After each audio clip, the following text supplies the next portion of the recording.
ശബരിമല യുവതി പ്രവേശനവുമായി ബന്ധപ്പെട്ട് കേസ് നാളെ സുപ്രീം കോടതിയിൽ പരിഗണനയ്ക്ക് വരികയാണ്.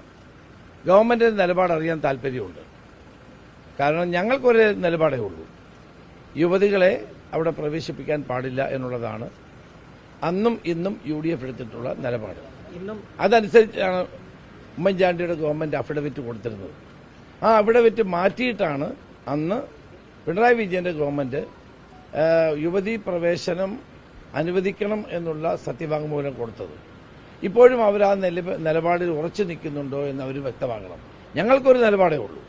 കാരണം ആചാരങ്ങൾക്കനുസരിച്ചും അവിടുത്തെ ശബരിമലയുടെ പ്രത്യേകത അനുസരിച്ചും വിശ്വാസങ്ങൾ അനുസരിച്ചും യുവതികളെ കയറ്റാൻ പാടില്ല എന്നുള്ളതാണ്.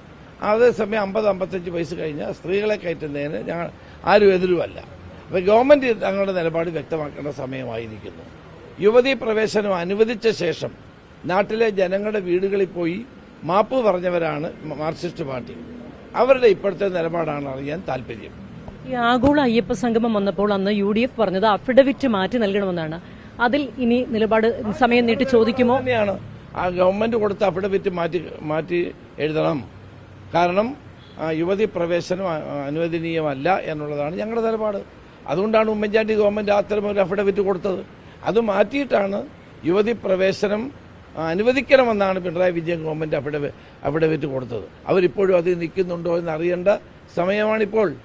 മുഖ്യമന്ത്രി അത് വ്യക്തമാക്കട്ടെ. അതോടൊപ്പം തന്നെ ഇന്നലെ തിരുവനന്തപുരത്ത് ഒരു ഡിവൈഎഫ്കാരിയായിരുന്നൊരു പോലീസിനെ മർദ്ദിച്ചു. മർദ്ദനമേറ്റ പോലീസുകാരന്റെ പേരിൽ വളരെ ഫ്ലിംസി ആയിട്ടുള്ള വകുപ്പുകൾ. അതേസമയം മർദ്ദിച്ചവർക്ക് ജാമ്യവും കിട്ടി. ഇതാണ് ഇവിടെ നടക്കുന്ന പോലീസ് സംവിധാനം. ഒരു SIയെ കുത്തി. അപ്പോൾ പോലീസുകാർക്ക് ഈ ഗവൺമെന്റ് കാലത്ത് രക്ഷയില്ലാത്തൊരവസ്ഥയാണ് വന്നിരിക്കുന്നത്. ഇതാണ് ജനങ്ങൾ കാണേണ്ടത്. കൊള്ളയല്ലേ നടന്നത്, വലിയ അഴിമതിയല്ലേ. ഈ അഴിമതിയും കൊള്ളയ്ക്കും ഗവൺമെന്റ് കൂട്ടു നിൽക്കുകയാണ്. അതാണ് ഞങ്ങൾ പറഞ്ഞത് ദേവസ്വം മന്ത്രിക്ക് ഇതിനകത്ത് ഉത്തരവാദിത്തമുണ്ടെന്ന്. ഈ കൊള്ളയും അഴിമതിയും തടയാൻ ഗവൺമെന്റ് എന്ത് ചെയ്യും? അതാണ് അറിയേണ്ടത്. ഇതിനെപ്പറ്റി ഇതിന്റെ കുറ്റക്കാരുടെ പേര് നടപടിയെടുക്കണ്ടേ? ആ നടപടിയെടുക്കാൻ ഗവൺമെന്റ് മുന്നോട്ട് വരുമോ? തെരഞ്ഞെടുപ്പ് പ്രചാരണ കമ്മിറ്റിയുടെ ചെയർമാനാണ് അങ്ങ്. ഇന്ന് യോഗത്തിൽ അത്തരത്തിലുള്ള നാളെയാണ് മീറ്റിംഗ്. KPCC യോഗത്തിൽ നാളെ മീറ്റിംഗ് ഉണ്ട്.